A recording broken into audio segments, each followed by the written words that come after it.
My name is Tom DeWolf, and I live in Oregon, out on the West Coast. And uh, boy, my family history is filled with enslavers.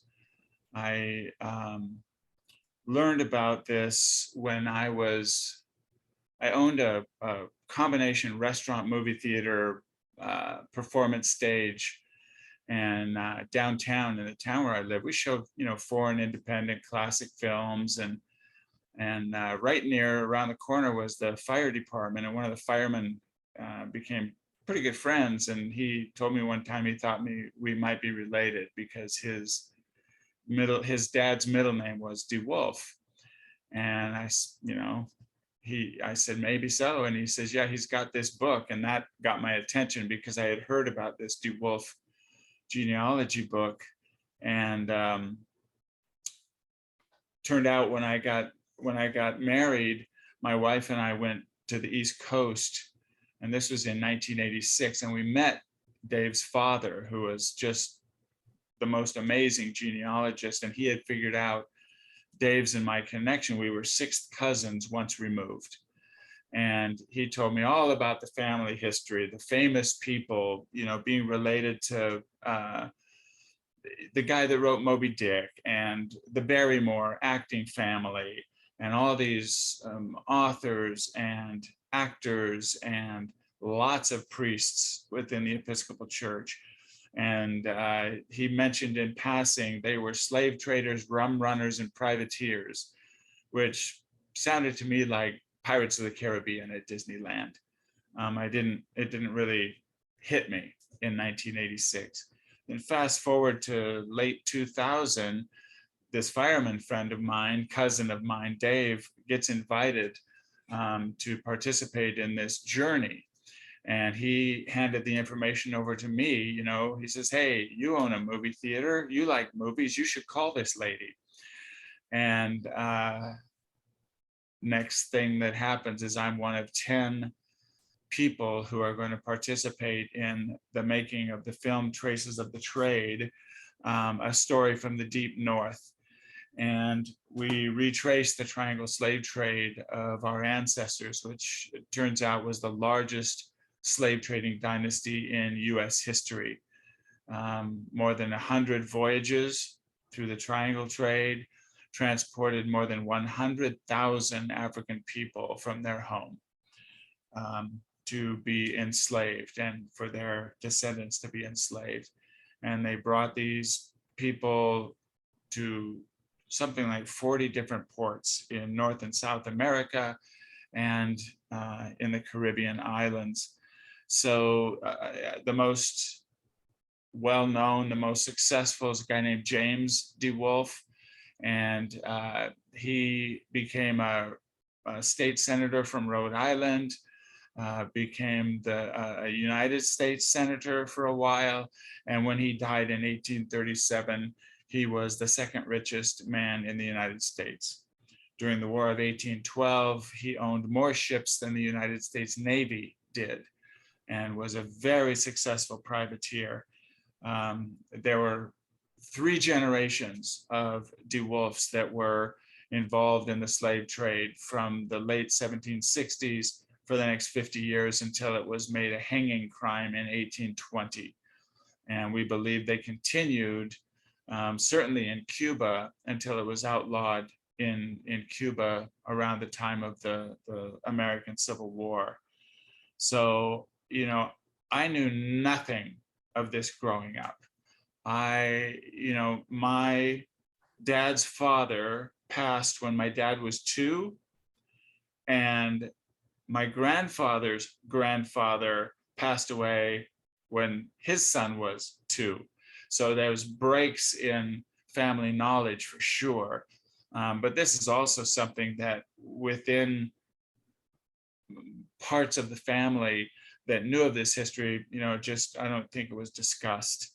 So I actually first heard the words in that sort of slave trader, rum runner, privateer conversation in 1986, but became fully aware in late 2000. And then we went on this journey in 2001. where we went to Rhode Island, which was the main slave trading state, responsible for more than half of all slaving voyages in this country. And then on to Ghana in West Africa, where this family traded rum primarily, but other commodities as well for African people. And then to Cuba, where the family owned 5 sugar and coffee plantations. And the rum would be taken to Rhode Island, where the distillery was, to make it into rum. And that was the triangle trade. So, you know, we had people doing research, and, you know, there's a big, thick genealogy book that was published just when my grandfather was like born. So he's in that book, but it was published like in 1905. So I know a fair amount about this family, and I wasn't descended from them. I'm descended from the older brother of the first slave trader. So there are people who say, you know, when I do public speaking, oh my goodness, I'm glad I'm not you. I'm glad they're not my ancestors. And I would say, well, guess what? They're not mine either. But every person on the planet was impacted by this system, by slavery. And it was like the oil of its day. It was the engine that ran everything economically throughout the world. So people in this country, they were wearing cotton clothing, drinking coffee and tea, putting sugar in those drinks. You know, they were benefiting if they were people of European descent, and they were suffering if they were of African descent, and certainly people of indigenous descent. So, you know, I learned this in my late 40s and went on this journey and wrote a book, Inheriting the Trade, that was kind of a companion piece to the film, and then got involved in Coming to the Table, which for me, you know, learning all this history, it's like, oh my gosh, what's next? What do I do with all of this information? And Coming to the Table was a real big piece of the answer for me, which, you know, people can find at comingtothetable.org. It's an organization that really focuses on bringing together people descended from enslavers and people descended from enslaved people to work on healing this history, creating justice and equality and transformation of our nation.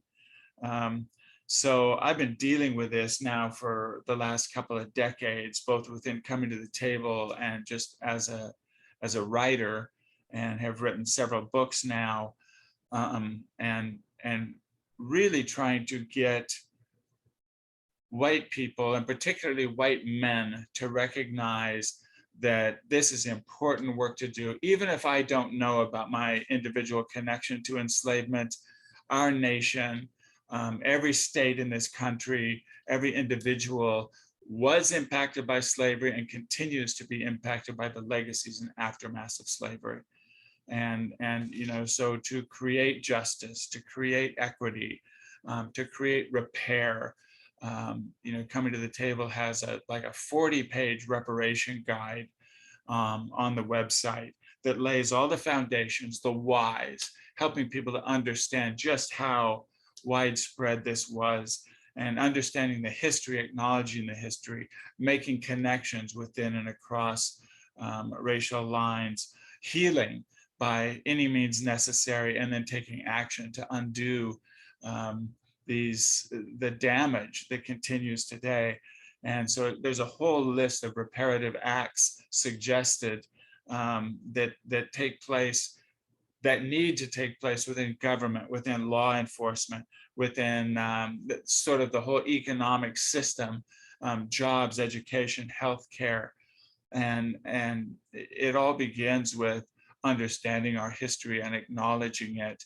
And a lot of people are afraid of this work, but I speak from experience when I say to other people of European descent, this is the road to liberation, this road of transformation. The trauma that white people have inherited is very real, quite different from the trauma and wounds inherited by African descended people who are descended from enslaved people, or indigenous people who were annihilated by people in my family. I was just in Old Lyme, Connecticut recently, working with the Congregational Church there in the Witness Stones Project, where they're naming the people who were enslaved in Old Lyme in permanent markers on Lime Street in town, and found out that a person I knew was involved in annihilating and indigenous people and displacing indigenous people, also owned people some 75 years prior to the slave trading that the family was involved in. So learning now that people that I'm related to, my 8 times great grandfather, who's buried there in Old Lyme, was also an enslaver. So learning that history for the first time recently. But just, encouraging people, know your history, know our history, and check out Coming to the Table. It's about communicating with each other. It's about working together to heal, to make right, to repair, to seek justice in our world.